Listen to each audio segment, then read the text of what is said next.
संजना अपने घर की सबसे बड़ी और समझदार बेटी थी, लेकिन उसका सांवलापन उसके लिए दिन पर दिन अभिशाप बनता जा रहा था, क्योंकि उसके छोटे भाई बहन दोनों की शादी हो चुकी थी। लेकिन संजना का सांवला रंग होने की वजह से उसे कोई पसंद नहीं कर रहा था, इसलिए उसके माँ बाप को भी अब उसकी चिंता सताने लगी थी। आज फिर उसे देखने लड़के वाले आ रहे थे, तो उसकी माँ उसके लिए लाल रंग के सलवार सूट लेकर आई और बोली, बेटी, इन्हें पहनकर ही उनके सामने आना और थोड़ा ढंग से तैयार होकर आना। संजना ने कहा, माँ, मुझे क्यों आप हर बार अपनी बेइज्जती करवाने के लिए लड़के वालों के सामने भेज देती हो? उसकी माँ ने कहा कि बेटी, तुझे घर में बिठाकर भी तो नहीं रख सकती ना। एक तो तेरी भाभी हमें हर वक्त ताने सुनाती रहती है, और फिर तेरी उम्र भी तो निकलती जा रही है। लेकिन माँ, लेकिन वेकिन कुछ नहीं, मैंने कहा ना, तो बस चुपचाप तैयार होकर बाहर आ जाना। संजना की माँ गुस्से में बोलकर बाहर निकल गई, तो संजना बेचारी कुछ नहीं बोल पाई और चुपचाप अपने कमरे में बैठी बस आंसू बहाती रही। संजना की माँ जब बाहर आई तो संजना के पिता बस इधर उधर चक्कर लगाए जा रहे थे। उन्हें ऐसे चक्कर लगाते हुए देखकर संजना की माँ ने कहा कि आखिर आप कब तक ऐसे ही चक्कर लगाते रहेंगे? नहीं संजना की माँ, आज हमारी बेटी का रिश्ता पक्का हो जाना चाहिए, नहीं तो बहू हमारी बेटी को उम्र भर ताने ही मारती रहेगी। बहुत सहन कर लिया, अब और नहीं देख सकता अपनी बेटी को ऐसे दुखी होते हुए। कुछ ही देर बाद एक बड़ी सी गाड़ी में लड़के के माँ बाप और खुद लड़का गाड़ी में से उतरे, तो दरवाजे पर संजना के माँ बाप हाथ जोड़ उनके स्वागत के लिए खड़े थे। अंदर आते ही संजना के पिता ने कहा कि साहब, हमारी बेटी बहुत ही गुणी और समझदार है, जिस घर में भी जाएगी उस घर को स्वर्ग बना देगी, हर बात में निपुण है हमारी बेटी। तभी लड़के के पिता ने कहा, अच्छा जी, देखते हैं आपकी समझदार लड़की को, जरा बाहर तो बुलाइए। तभी संजना अपनी भाभी के साथ चाय नाश्ता लेकर आती है और लड़के वालों को देखते ही उसके हाथ कांपने लगते हैं, क्योंकि उसे पता था कि ये लोग भी चेहरे को ही देखेंगे। जब संजना उनके सामने आई तो उसे देखते ही सबका चेहरा उतर गया। बात करते करते सब रुक गए। लड़के की माँ कमला जी कहती है, अरे यह तो बहुत काली है भाई साहब, आप ही देखिए, क्या ये हमारे बेटे के बराबर में बैठने लायक भी है?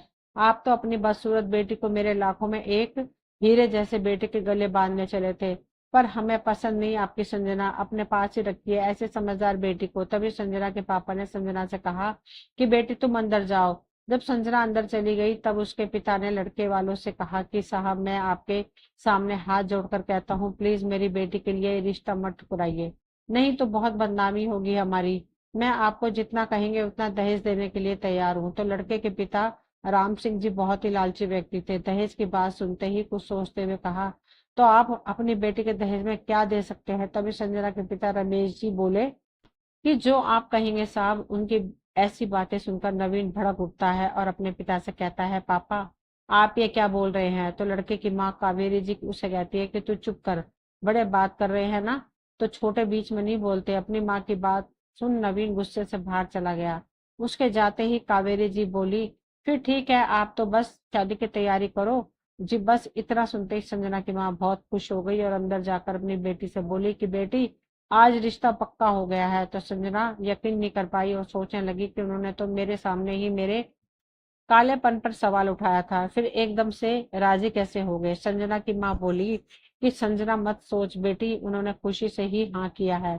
घर जाकर नवीन कहता है कि आप लोगों ने ही ये क्या किया? मैं उस बदसूरत लड़की की दोबारा शक्ल भी नहीं देखना चाहता हूँ, और आप लोग जिंदगी भर के लिए मेरे सर पर बिठा देंगे। तभी उसकी माँ बोली कि बेटा, वो लोग मनचाहा दहेज देने के लिए तैयार हो गए तो हमें और क्या चाहिए? एक बार अच्छा सा दहेज मिल जाए, फिर उस काली का क्या है, नौकरानी बनकर घर का काम तो कर ही लेगी ना। तो नवीन ने कहा कि माँ, आप लोग दहेज के लालच में मेरी पूरी जिंदगी बर्बाद कर दोगे। और अरे नहीं बेटा, बस एक बार दहेज ले लेते हैं, फिर तुम उस काली कलूटी के नजदीक भी मत जाना। कुछ दिनों बाद संजना के पिता ने खूब धूमधाम से बेटी की शादी कर दी। संजना बड़ा सा घूंघट निकाले नवीन के साथ दरवाजे पर गृह प्रवेश के इंतजार में खड़ी थी। औरतें भी संजना का मुंह देखने के लिए बेसब्री से इंतजार कर रही थी कि कावेरी ने आखिर किस चांद के टुकड़े को पसंद किया है।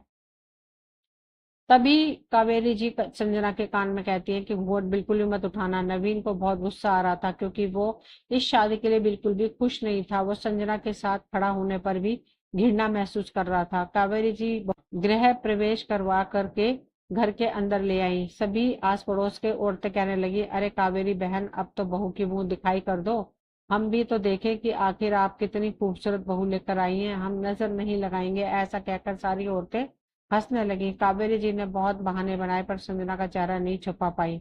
जब औरतों ने जिद की तो कावेरी जी ने झिझकते हुए संजना का घूंघट उठाया। घूंघट उठाते ही सभी औरतें चौंक गईं और बोली, ये क्या कावेरी बहन, अपने राजकुमार बेटे के लिए किसे उठा लाई तुम? औरतों की ये बातें नवीन को बहुत ही शर्मिंदा कर रही थी। रात को जब संजना कमरे में आई तो नवीन गुस्से में लाल पीला होकर बेड पर बैठा था।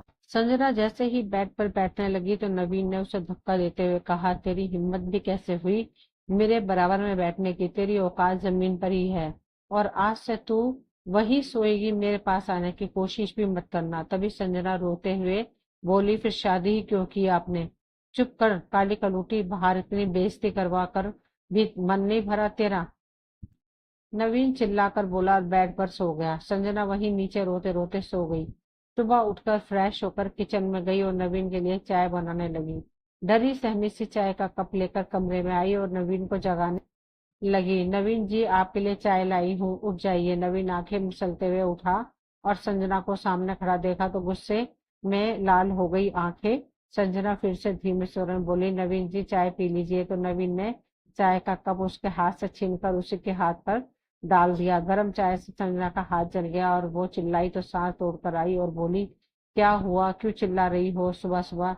संजना रोते हुए बोली कि इन्होंने गर्म चाय से मेरा हाथ जला दिया। तभी कावेरी जी गुस्से से बोली, चुप कर कलूटी, तुझे किसने कहा था सुबह सुबह मेरे बेटे को अपनी बदसूरत शक्ल दिखाने के लिए? सारी चद्दर खराब कर दी। ये रोना धोना बंद कर और इसे साफ कर। नवीन बेटा, तेरे लिए गरम नाश्ता बनाया है, जल्दी से नहा धोकर के डाइनिंग टेबल पर आ जाना, कहकर कावेरी भी बाहर चली गई। संजना ने अपने जले हाथ पर थोड़ी दवाई लगाई और फिर काम में लग गई, क्योंकि उसके आंसू देखने वाले कोई नहीं था। मन हल्का करने के लिए अपनी माँ को फोन किया और बोली, माँ, नवीन जी मुझे बिल्कुल भी पसंद नहीं करते। तो माँ ने कहा, बेटी अभी कल ही तो शादी हुई है, धीरे धीरे सब ठीक हो जाएगा। तो उन्हें सच सवर कर रिझाने की कोशिश कर उनके दिल का हालचाल जान। इतना कहकर उसकी माँ ने फोन रख दिया। दूसरे दिन संजना सज धज कर नवीन के पास गई तो नवीन लैपटॉप देख रहा था। तो वो धीरे से बोली, देखो जी मैं कैसी लग रही हूँ? नवीन ने उसकी कलाई जोर से पकड़ी और आईने के पास ले जाकर कहा, देख लो अपनी बदसूरत शक्ल कैसी लग रही हो, और फिर से मेरे सामने आने की कोशिश भी मत करना। चली जाओ मेरी नजरों के सामने से। इतना कहकर वह कमरे से बाहर चला गया और संजना वहीं बैठकर रोती रही। 2-3 दिन बाद नवीन के कुछ दोस्त आए तो नवीन ने उन्हें बाहर बगीचे में ही बैठा दिया। उनमें से एक दोस्त ने कहा, यार नवीन, तुमने शादी भी कर ली और बुलाया भी नहीं। तभी दूसरे दोस्त ने कहा, चल यार, शादी में तो नहीं बुलाया लेकिन भाभी जी से तो मिला दे। तो नवीन परेशान हो गया और सोचने लगा कि अगर अब उस बदसूरत से इनको मिलाया तो पूरे ऑफिस में मेरी बेइज्जती हो जाएगी। ये सब संजना भी देख रही थी, इसलिए उसने सोचा कि ये लोग खास तौर से मुझसे मिलने आए हैं तो मुझे अच्छे से तैयार होकर उनके सामने जाना चाहिए। उसने आईने के पास जाकर ढेर सारा पाउडर लगाया और चाय नाश्ता लेकर उनके पास गई और जाकर बोली, नमस्ते जी, आप लोग मुझसे मिलने आए थे ना? मैं संजना, नवीन जी की धर्मपत्नी। तो सभी दोस्त चौंक कर नवीन से बोले, अरे नवीन, ये कौन है? तो नवीन ने कुछ शर्मिंदगी से कहा, यही, हाँ यही है मेरी पत्नी। यह सुन सारे दोस्त जोर जोर से हंसते हुए बोले, तभी तुमने शादी में नहीं बुलाया ना, कहाँ से उठा लाए इसे, कुछ ज्यादा ही सुंदर है भाभी जी तो। तभी नवीन ने तेज आवाज से संजना को कहा कि अब मेरा मुंह क्या देख रही हो, जाओ यहाँ से। संजना सभी को आश्चर्य से देख रही थी कि इतने पढ़े लिखे होकर भी सब लोग सुंदरता को ही महत्व देते हैं क्या? मन की सुंदरता कोई मायने नहीं रखती? रोती हुई अंदर चली गई। रात को नवीन शराब पीकर घर लौटा तो शराब के नशे में वह संजना के बहुत नजदीक आ गया। सुबह जब नवीन की आंखें खुली तो संजना बेड पर बैठी थी और उसे बेड पर देखते ही नवीन ने उसे धक्का दिया और कहा, दूर हटो यहाँ से। तो संजना बोली, लेकिन रात को अपने शराब के नशे में। उसकी बात पूरी होने से पहले ही नवीन बोला, रात गई बात गई, अब अपना मुंह बंद करो, समझी? कुछ दिनों बाद संजना की माँ का फोन आया। तभी कावेरी जी संजना के पास आकर बोली, अपनी माँ को कहो कि कुछ रुपयों की जरूरत है तो भेज देंगे। तो संजना आश्चर्य से उनकी तरफ देखने लगी। तभी कावेरी जी फिर बोली, ऐसे क्या देख रही हो? उनके सर के इतने बड़े बोझ को उतारा है हमने, तो अब क्या वो इतना भी नहीं कर सकते? तभी अचानक संजना का जी मिचलाने लगा तो उसने तुरंत माँ को फोन काटा और जल्दी से बाथरूम में जाकर उल्टियां करने लगी। ये देख कावेरी जी चौंक गई और जाकर संजना की चोटी पकड़कर उसे खींचते हुए बाहर लाई और बोली, ये किसका पाप ले आई रे? कलूटी, तू मेरा बेटा तुझे देखना तक पसंद नहीं करता। तभी वहां नवीन अभी आ गया और बोला, मुझे कोई फर्क नहीं पड़ता माँ, ये बच्चा चाहे किसी का भी हो लेकिन इसे गिराना ही पड़ेगा। तभी संजना गिड़गिड़ाते हुए बोली, नहीं माँ जी, ये इसी घर का चिराग है। मैं नवीन जी के अलावा किसी दूसरे के बारे में कभी सोच भी नहीं सकती। जब दोनों नहीं माने तो संजना ने अपने कमरे में जाकर अपनी माँ को सारी बात बताई। तो संजना के माता पिता आए और नवीन और उसकी मम्मी पापा के सामने हाथ जोड़कर बोले कि साहब, हमारी बेटी बस चलन नहीं है। तो कावेरी जी बोली, तो भाई साहब आप क्या कहना चाहते हैं? अरे हमारा बेटा तो इसकी शक्ल भी देखना पसंद नहीं करता है। ना जाने किसका पाप मेरे बेटे पर थोप रही है। संजना की पापा नवीन के पैरों में गिरकर बोले, बेटा मेरी बेटी के साथ ऐसा मत करो, वो आपके अलावा किसी और के बारे में कभी सोच भी नहीं सकती। अपने पापा को ऐसे गिड़गिड़ाते देख संजना ने उन्हें उठाकर कहा, बस पापा, अब आप इनके सामने हाथ नहीं फैलाइएगा। मेरी खुशी के लिए आप यहाँ से जाइए और मैं इस घर को छोड़कर कहीं नहीं जाऊंगी। तो उसके पापा बोले, नहीं बेटी, तुझे इसी हालत में कैसे छोड़कर जा सकते हैं? तो संजना चिल्लाकर बोली, पापा आप जाइए ना, आप ही तो कहते हैं कि बेटी की अर्थी ससुराल से ही उठती है। संजना के मम्मी पापा रोते हुए वहां से चले गए। तो नवीन ने संजना का हाथ पकड़कर कहा, बहुत बहादुरी आ गई है ना तुम्हारे अंदर, अभी चल सारी हेकड़ी निकालता हूँ। तीनों ने मिलकर संजना को कमरे में बंद कर दिया और नवीन के लिए दूसरा रिश्ता ढूंढने लगे। नवीन के लिए दूसरा रिश्ता तो मिल जाता है, लेकिन उन लोगों ने पहले रिश्ते के बारे में पूछा तो नवीन के माता पिता ने कहा कि हमारी पहली बहू बहुत ही बद चलन थी, इसलिए उसे नवीन ने छोड़ दिया और दूसरी शादी हम कोर्ट में ही करेंगे। नवीन देखने में बहुत सुंदर था, अच्छी सैलरी थी, इसलिए लड़की वाले भी कोर्ट में शादी के लिए राजी हो गए। तीसरे दिन नवीन और रवीना की कोर्ट में शादी हो गई। जब रवीना दुल्हन बनकर उस घर में आई तो कावेरी जी ने संजना से कहा कि देखो, हमने नवीन की दूसरी शादी कर दी है, उसके सामने कुछ भी मत बोलना, नहीं तो हम जबरदस्ती इस बच्चे को गिरा देंगे। तेरे लिए खाना लाते हुए खाना खाकर काम में लग जा, वरना इस बार भूखी रही तो तेरे बच्चे के साथ साथ तेरा भी राम नाम सत हो जाएगा। संजना की भूख से बुरी हालत थी, शरीर में बहुत कमजोरी आ गई थी, लेकिन वो कुछ भी नहीं कर सकती थी, इसलिए वह सास की बात मानकर और खाना खाकर काम में लग गई। तभी नई बहू रवीना ने कावेरी जी को आवाज लगाते हुए कहा कि मम्मी जी, जल्दी से मुझे मेरा कमरा बता दीजिए, मुझे बहुत नींद आ रही है। यह देखकर सब चौंक गए तो कावेरी जी मुस्कुराकर बोली, हाँ चल बहू, तुझे तेरा कमरा दिखा देती हूँ। जैसे ही कावेरी जी उसे कमरा दिखाकर वापस जाने लगी तो रवीना बोली, मम्मी जी मेरे लिए एक गिलास जूस भेज देना। तो कावेरी जी बोली, हाँ हाँ बहू, अभी भेजती हूँ। और बाहर आकर संजना से बोली, अरे ओ कलूटी, हमारी नई बहू के लिए ताजा फलों का जूस बनाकर लेकर जाओ। तो संजना उसे जूस देकर आ जाती है। रवीना शाम को जीन्स टॉप पहनकर हाथ में पर्स लिए कहीं जा रही थी। तो कावेरी जी बोली, अरे बहू कहाँ जा रही हो? तो रवीना ने कहा, क्या मम्मी जी, मैं दोस्तों के साथ पार्टी करने जा रही हूँ और ये प्लीज मुझे बहू कहना बंद कीजिए। यह कहकर उसके पापा ने जो गाड़ी दी थी वो लेकर चली गई। कावेरी जी की हिम्मत भी नहीं हुई कि उसे रोक सके। बहुत देर हो गई बेटा, रवीना बहू अभी तक नहीं आई, कावेरी जी ने नवीन से कहा। तो नवीन भी चिंतित होकर कहता है, आपको जाने ही नहीं देना चाहिए था माँ, आज उसे बोल ही दूंगा कि अब शादी के बाद ये सब नहीं चलेगा। रात को 2 बजे रवीना घर आई तो वे सब लोग रवीना के इंतजार में जागे हुए थे। उसे देखकर नवीन गुस्से में आकर कहता है, देखो रवीना, हमारे घर में शादी के बाद बहुएं घर संभालती हैं, आपके जैसे दोस्तों के साथ पार्टी नहीं करती। तो रवीना जोर से हंसने लगी और बोली, घर संभालने के लिए नौकरानी और बुला दूं?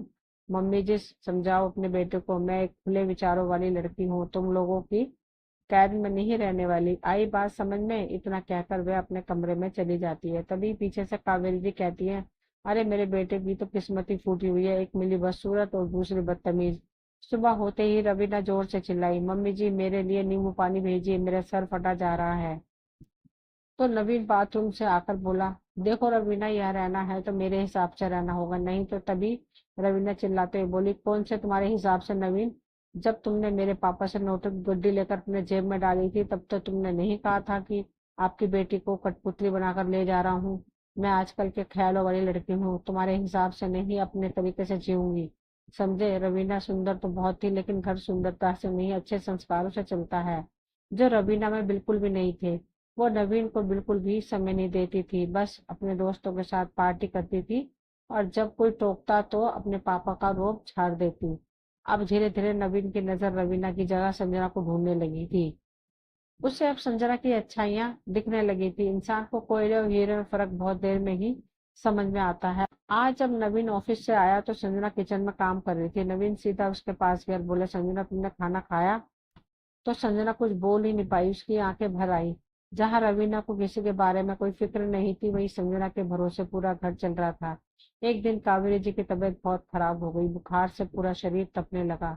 जब संजना कमरे में झाड़ू लगाने आई तो उसने देखा कि कावेरी जी को बहुत तेज बुखार है, तो वो सारा काम छोड़ पहले उनके लिए दवाई लाई, फिर ठंडे पानी की पट्टी उनके सिर पर रखने लगी। तभी रवीना चिल्लाती हुई अपनी सास के पास आई और बोली, मम्मी जी मैंने आपको कितनी बार आवाज लगाई, मेरे लिए नींबू पानी लाइए, मेरा सर फटा जा रहा है। उतनी देर में वहां नवीन और उसके पिता आ जाते हैं। नवीन रवीना को एक थप्पड़ जड़ देता है, तुम्हारी हिम्मत कैसे हुई मेरी माँ से ऐसे बोलने की? तभी रवीना चिल्लाते हुए बोली, अब तुम सबको इस थप्पड़ का हिसाब देना होगा। कावेरी जी की आंखों से आंसू बहने लगे। रवीना रोते हुए कमरे में चली गई। थोड़ी देर में रवीना के पापा पुलिस को लेकर आ गए और बोले, इंस्पेक्टर साहब अंदर कर दो इन सबको, मेरी बेटी को दहेज के लिए परेशान करते हैं और उसकी मारपीट भी करते हैं। नवीन के पिता बोले, नहीं साहब ये झूठ है, हमने तो रवीना बेटी की हर फरमाइश पूरी की है, किसी बात पर कभी रोक नहीं लगाई। तभी कावेरी जी संजना का सहारा लेकर बाहर आई और बोली, ये क्या बोल रही हो समधी जी, आपकी बेटी को सर आंखों पर रखा, उसको ये सिला मिला हमें? और संजना की तरफ देखकर बोली, जिसको हमारी शिकायत करनी थी उसने तो कभी एक शब्द भी नहीं कहा, बस चुपचाप सहती रही। कहते हुए कावेरी जी की आंखें भर आई। तभी नवीन भी आज पहली बार संजना को प्यार की दृष्टि से देखते हुए सोचने लगे कि संजना ने सिर्फ मेरे अंश को बचाने के लिए क्या कुछ नहीं किया और मैंने हमेशा उसकी बेइज्जती की। भगवान बस एक मौका मिल जाए अपनी सारी गलती फिर से सुधारने का। अब मैं संजना को और मेरे बच्चे को कभी तकलीफ नहीं होने दूंगा, मुझे सजा मिलनी ही चाहिए। तभी संजना आगे बढ़कर बोली, नहीं सर, मेरे मालिक लोग बहुत अच्छे लोग हैं, इन्होंने रवीना मैडम को बदतमीजी करने पर हाथ उठाया था। संजना का यह भी डर था कि इन्हें मेरी और नवीन की शादी के बारे में पता न चल जाए, नहीं तो एक और जुर्म सामने आ जाएगा कि पहली पत्नी के होते हुए दूसरी शादी कर ली। तभी रवीना भी अपने पापा से बोली, पापा अब आप इन लोगों पर लगाया केस वापस ले लीजिए, इन्हें जेल में नहीं भेजना मुझे। रवीना के पापा केस वापस ले लेते हैं और इंस्पेक्टर साहब वहां से चले जाते हैं। तभी रवीना संजना के पास जाकर उसके गले से लग जाती है तो सभी घर वाले और संजना हैरानी से रवीना को देखने लगे। रवीना आंखों में आंसू लिए बोली, संजना इन लोगों को बस यही दिखाना था कि तू दिल की कितनी अच्छी है। रवीना बोली, मैं कुछ समझी नहीं रवीना मैडम। मैडम नहीं, तेरी वही बचपन की सिर फिरी दोस्त शालू। तभी संजना बोली, शालू जो बचपन में अमेरिका चली गई थी, उसके जाने के बाद मेरी कभी कोई दोस्त ही नहीं बनी। तभी रवीना बोली, हाँ मैं वही शालू जो बचपन में ही तुझे पलूटी बोलने वाले के दांत खट्टे कर दिया करती थी। तभी संजना चौंकते हुए बोली, तू और रवि से शादी? अरे संजना, मुझे पूरी बात तो बताने दे, तू चिंता मत कर, तेरे पति ने मुझे छुआ तक नहीं। कुछ ही दिनों पहले मैं भारत आई थी, तो मैं आते ही तुमसे मिलने तेरे घर आई और वहां जाकर मैंने जब तेरे बारे में पूछा तो अंकल आंटी दोनों रोने लगे और उन्होंने मुझे सारी बात बताई। तो पहले तो मैंने सोचा कि तुझे टॉर्चर करने के जुर्म में इन लोगों को जेल में डलवा दूं, लेकिन फिर ये सोचकर रुक गई कि अगर जेल में डलवा दिया तो इन लोगों को कैसे पता चलेगा तेरी अच्छाई का, जो मुझे बदचलन बोल रहे थे। इन्हें बताना भी तो जरूरी था कि जिस औरत ने घर से बाहर कभी कदम नहीं रखा, जो देवता की तरह अपने पति को पूजती है, अगर वो बदचलन है तो रवीना जैसी बिगड़ी अमीर लड़की जो रात भर दोस्तों के साथ शराब पीती है, उसको ये लोग क्या कहेंगे? मुझे आंटी ने बताया कि तुम नवीन जी से कितना प्यार करती हो और ये तेरे सांवलेपन की वजह से अपने बच्चे तक को भी नहीं अपना रहे। सिर्फ इन्हें तुम्हारी अच्छाई दिखाने के लिए मैंने यह सब नाटक किया। संजना, ये मेरे पापा नहीं बल्कि हमारे वकील साहब है, जिन्होंने मेरी और नवीन जी की झूठी शादी करवाई थी। जब इस शादी की पहली रात को तुझे यूं तड़पते देखा तो बहुत बुरा लगा मुझे। सोचा यह नाटक अभी रोक दूं, पर तुझे तेरा हक भी तो दिलाना था, इसलिए उस रात को मैं दोस्तों के साथ पार्टी बनाने का बहाना लेकर बाहर चली गई थी ताकि तुझे बुरा ना लगे। तभी नवीन रवीना के पास आकर बोला कि रवीना, रवीना तुझे रवीना कहूँ या शालू ये तो मुझे समझ नहीं आ रहा, लेकिन आपने सच में हम सबकी आंखें खोल दी। तुम्हारे इस बर्ताव के बाद ही हम सबको संजना की अच्छाई नजर आई। इतना कहकर नवीन संजना के पास जाकर बोला कि मैं माफी के काबिल तो नहीं, लेकिन यकीन मानो संजना, मुझे एहसास हो गया कि अच्छी सुंदरता के साथ अच्छे गुण भी होने चाहिए। अगर गुण भी हो सुंदरता कोई मायने नहीं रखती। मैं जानता हूँ कि तुम्हारी कोख में मेरा ही बच्चा है, बस लोगों के तानों के डर ने मुझे बहुत कमजोर बना दिया था। तभी कावेरी जी संजना के दिए गहनों को उनके हाथों में थमाते हुए बोली कि अब समझ में आ गया कि घर दहेज और सुंदरता से नहीं बल्कि गुणवान और संस्कारी बहू से संवरता है। शालू बेटी, तुमने हमारी आंखें खोल दी। जो संजना जैसे हीरो को हम कोयला समझ बैठे थे। बोलते बोलते कावेरी जी की आंखें भर आईं। तभी संजना बोली, प्लीज आप सब लोग माफी मत मांगिए, देर से ही सही मुझे मेरा हक मिल गया, और वो भी हमारी बचपन की दोस्त शालू के कारण। शालू, तुम्हें कहने के लिए मेरे पास कुछ शब्द नहीं। तभी शालू बोली, बस कर यार, दोस्ती में सब चलता है। इतना कहकर शालू अपने घर चली गई। शाम को नवीन के पिता ने संजना के पिता को फोन किया और बोले, आपने सही कहा था समधी जी, आपकी बेटी जहाँ जाएगी घर को स्वर्ग बना देगी। इतना सुनते ही संजना के माता पिता भी खुश हो गए कि चलो देर से ही सही, लेकिन हमारी बेटी को उसका अधिकार ही मिल गया। दोस्तों, ये कहानी यहीं तक थी। मुझे उम्मीद है आप सभी को पसंद आई होगी। अगर पसंद आई हो तो प्लीज चैनल को सब्सक्राइब करें, वीडियो को लाइक शेयर करें। मिलती हूँ अगली कहानी में, तब तक के लिए थैंक यू।